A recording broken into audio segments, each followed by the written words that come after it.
Hey everybody, Dr. O here. So I've been talking a lot about my fasting regimen and when I don't eat, but I've been getting a ton of questions about what I actually ate to lose 165 pounds. So just to review, I lost 49 pounds in 10 weeks, 101.2 pounds in 6 months, and 165 pounds in a year. And it's pretty awesome that I'm recording this video today because this is actually my 2-year anniversary of the day that I started. And I've now lost 180 pounds and I've added some more muscle and I'm still making amazing progress. And most importantly, I've maintained my weight loss. So what did I actually eat though? So I'll kind of go through the rules that I used and then how I designed meals to kind of fit within those rules. You know, if you don't want to eat the way that I do, just kind of follow the same rules, and I think you can have the same progress that I did.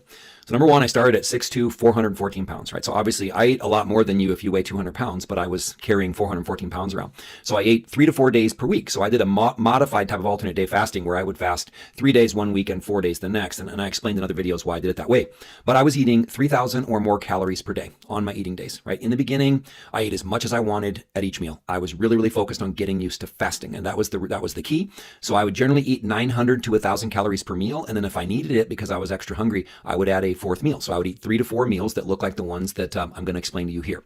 So I was not on a diet on my eating days. I don't recommend that with alternate day fasting. I recommend eating at maintenance or even slightly above, even once you get used to alternate day fasting. Let the fasting days be when you diet. Let your feasting days be when you refeed and really recover from the last fast and prepare for the next one.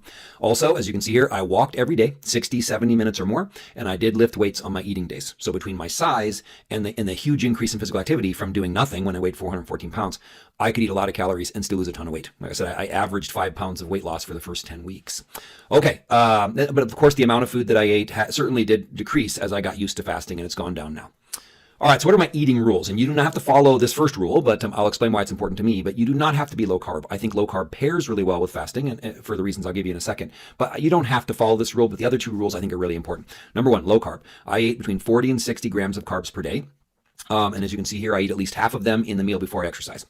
I had played with lower carb, and that's perfectly fine, getting as close to 0 carbs as possible. And there may have been a time when that was really important to me, but I've learned that I can eat this many carbs per day and still keep my blood glucose and my ketone levels right where I want them. So why do I think low carb is a good idea? And again, it's not for everyone. I enjoy it personally. I can stick with it better than being on a low-fat diet. You have to find a diet that you can enjoy to some extent, not just endure. So low carb works better for me, even just from a food choice standpoint. But I also do think that low carb helps many people control their hunger, which makes fasting easier. If you think about it, a low carb diet keeps your blood glucose levels stable and your insulin levels low, which is very similar to what we're trying to do with fasting. So I'm not on a blood sugar roller coaster. I don't go low glucose, low insulin on fasting days, and then my blood sugar shoots up as I eat a bunch of carbs. So I feel like I'm always in this fat burning mode. So I'm always burning fat, whether it's the food from my meals on my feasting days or lunch from 5 years ago that's stored on my body on my fasting days. So that's why I like low carb, but completely understand if it's not for you. Rule number 2, though, I think is important. No matter how you eat, protein is the key. So I aimed for at least 40 grams of protein at every meal. But remember, I was very large, and I'm still big. I'm still 6'2", 220 pounds. So I aimed for 40 grams of protein at every meal. My goal, 220 grams of protein per day. It was higher at the beginning. It was more like 250 or 260, and I erred on the side of going over when I first started. But now I have it dialed in where I really do shoot for that 220 grams of protein per day. If I don't get that in my meals, I will add a low carb whey protein shake to make sure I hit that target. So why is it so important to me that you prioritize protein? Protein keeps you full. It has what's called the highest satiety value of any of the macronutrients between protein, carbs, and fat. Protein also burns more calories because it has a higher thermic effect of food, which means that you use a larger percentage of the calories to actually digest them. So it keeps you full, burns extra calories, and the key for me is it helps to preserve lean mass while you're on a diet. Your goal should be to lose fat as fast as you can without sacrificing any lean mass, without any muscle at all. So your protein goal should be somewhere around that 1 pound of protein or 1 gram of protein per pound of body weight. That's a good goal to shoot for. If you're very overweight like I was, then you can shoot for 1 gram of protein per pound of goal weight. That might be a safer target for you. Rule number 3 is fiber. For very similar reasons, for health reasons and for helping keep you full. 10 to 15 grams of fiber at every meal was my goal. My goal was to get 50 to 60 grams per day. And if I didn't, I would use something like Metamucil. I would use a psyllium husk powder to hit my fiber goal. So why? Fiber keeps you full. So that's obviously a really good reason. It keeps you regular, so you don't have any issues with constipation. But another really cool thing most people don't know about fiber, especially fiber like psyllium husk or what's known as soluble fiber, is it carries cholesterol out of your body. Your body squirts bile into your gut. Fiber grabs it and pulls it out of you so it can help lower your cholesterol. If you've watched the video about my health transformation, you know that I was able to lower my cholesterol by 107 points, while eating the diet that I'm talking about here. And I do think that trapping some of this cholesterol and carrying out of my body using fiber did play a big role. All right, so those are the rules. What did I actually eat? So a typical breakfast for me was scrambled eggs, quite a few of them, spinach, just because I love veggies and I think and I need to get the fiber, avocado, and then maybe some leftover meat from the night before. So that would be like a basic typical breakfast for me. Remember, I said I'd be aiming for a 900 to 1,000 calorie meal. You would need to scale that based on how many calories you eat. Occasional breakfast treats. So I'll share some kind of exceptions to the rules as I go through it. I found these zero net carb bagels on a website called Thin Slim Foods. No affiliation at all. I like their cinnamon one. They have a plain one too, but 90 calories, zero net carbs, 14 grams of protein, lots of fiber. Just liked it. So these bagels, you have to enjoy your food too. These bagels, I would either put cream cheese or almond butter on them. So that was kind of an occasional breakfast treat. Also, my wife makes these really good breakfast burritos. So I would, she makes them for the family, and they use regular tortillas because they're not on the same diet as me. But I use these Mama Lupe's zero carb tortillas usually. There's also like a carb smart tortilla that I know I've played with. There's lots of different low carb tortillas, but I would eat some of these. So they'd have scrambled eggs and breakfast sausage and a bunch of veggies in them. So that was another really good breakfast for me that I really enjoyed. The cool thing about my diet is I really enjoy everything I eat. There's not like a flavor explosion every time I eat, but I enjoy every meal. I'm not like sick of eating these things. I really do enjoy them. All right, so what's a lunch look like?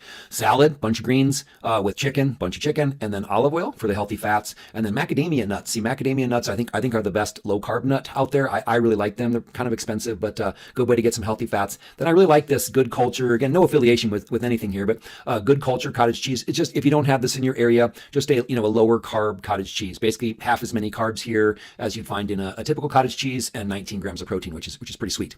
So that's what a typical lunch would look like.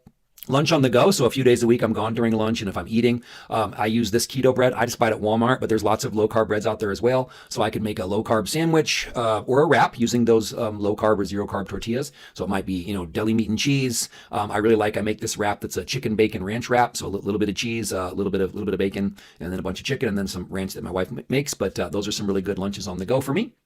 And then here's another one I really like as well. We buy these at Costco. Again, I don't know if you have a Costco in your area, but just it's an apple and Gouda cheese chicken sausage, basically like a bratwurst type of thing that I could eat just as is, or put them on a wrap, or put them on the low carb bread.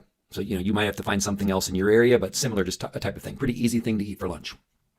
And then what's a typical dinner look like? Just meat and veggies, right? That's basically what most meals are. I might add a low carb bread or a tortilla or something, but I'm mainly eating meat and vegetables. So steak, salmon, chicken, and then I might also use those tortillas. You see, I really like them. They're also higher in protein and higher in fiber and low calorie. Some of those normal tortillas are like 200 calories. It's just, way too many. But so I might do soft shell tacos with either ground beef or chicken, those types of things. But then lots of veggies. You see broccoli, asparagus, kale, lettuce, peppers. You see here, my family really loves vegetables, which is great.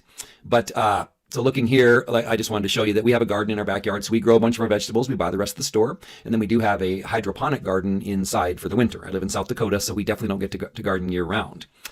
All right, what's an occasional dinner treat? So this would be, every couple months. Also from that Thin Slim Foods website, they have zero carb pizza crust. You see here, low calorie, zero net carbs, high protein, lots of fiber. So we make like a low carb pizza. So some pizza sauce that's pretty low carb, a bunch of meat, a bunch of veggies, some cheese, and that's a really nice treat every once in a while to take a break from just the typical dinner or supper. So what do I drink? I've had this question as well. So first of all, I drink a lot, like whether I'm dieting or not, whether I'm fasting or eating, I'm constantly drinking, right? I always have a water bottle with me. Of course, when I was 414 pounds, I always had a soda with me. So that was one of the big changes I made.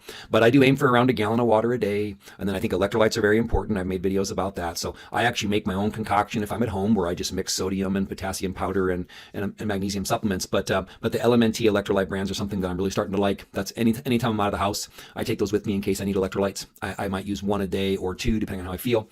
I do have coffee, and then I have tea in the evening, no decaffeinated or no caffeine tea, because I think that impacts my sleep a lot. So coffee and tea, those are both good. Even with clean fasting, they actually both can accelerate autophagy, which is one of the health benefits of fasting. So I don't think many people would have a problem with that. But in case of emergency, so I think I'm going to lose some of you here, because I think if weight loss is your primary goal, I do not think that clean fasting is always required. So things like chicken broth, sugar-free gum, diet soda, these are things that I think that people, many people can get away with, and it's totally cool if you don't want to. But in the beginning, right, I was really struggling with fasting, so chicken broth was a huge deal. So yeah, I was having 20 or 30 calories of chicken broth, a couple grams of protein, but it allowed me to keep going with the fasting, and I think that's super important. So I don't think everyone needs to fast clean if weight loss is their priority. You're going to read in some books, and you're going to read online that things that make it sound like a diet soda or a piece of gum will ruin your fast, but I don't see it that way. when I look at the research or in my personal experience. So I'll dive into the science later. I've looked at 40 studies recently about artificial sweeteners and glucose and insulin, not saying they're healthy at all, but I'm having a really hard time seeing how they're going to cause major changes in insulin levels or glucose. But we'll come back to that.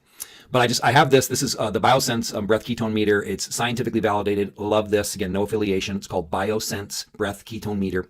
But I've tracked my blood glucose and my breath ketone levels since the beginning. And I don't see any difference, literally zero difference between days that I fast clean or days that I have a diet soda or a piece of gum or those types of things. I honestly just don't think the human body is nearly as easy to fool as some people do. So no difference. I could show, side by side, I can show you the readings, and I couldn't tell you at which day I drank just water, coffee, and tea, and which day I had some of these other things. So do not think you need these things. Do what is right for you. You can absolutely skip these things. You can fast clean. I always say fast as clean as you can, but as dirty as you need to stick with it. Sustaining your fasts is the key. I'd rather you have a piece of gum and stick to your fast than give up, right? So will a piece of gum slow down your progress? I honestly don't know, but I know that quitting will. So keep that in mind. So what does my maintenance diet look like? So I got here, lost 165 pounds. Literally a year ago today was when I weighed in and I was down 165 pounds. My diet hasn't changed much at all, right? I basically just eat more meals. So the meals look the same, even their size is the same. So I just scale up or down how many meals I eat in a week if I'm trying to gain weight or lose weight. So this is why I love fasting, right? I just don't have to change what I eat. My maintenance diet basically looks like my weight loss diet. I just add in a few more meals throughout the week to maintain my weight. I do have periods where I actually do add calories. So I'm focused on performance. I'm focused on building muscle, right? I've gained at least 15 pounds of muscle and I've gotten much, much stronger over the last couple of years. So if I do that, if I'm really focused on that, I'll eat 4 meals on those days instead of my typical 3. And then I will, so I'll increase my calories and increase my carbs a little bit, just a little bit. I basically will add a smoothie with almond milk and frozen berries and yogurt and some whey protein. I'll add that smoothie 1 hour before I train, but that's basically it. So my maintenance plan, very, very similar to what I was eating in the beginning. All right, there you have it. I absolutely hope this helps. Please ask questions. Let me know what else you need to hear. All right, I want you to succeed. So I hope this video helped. Have a wonderful day. Be blessed.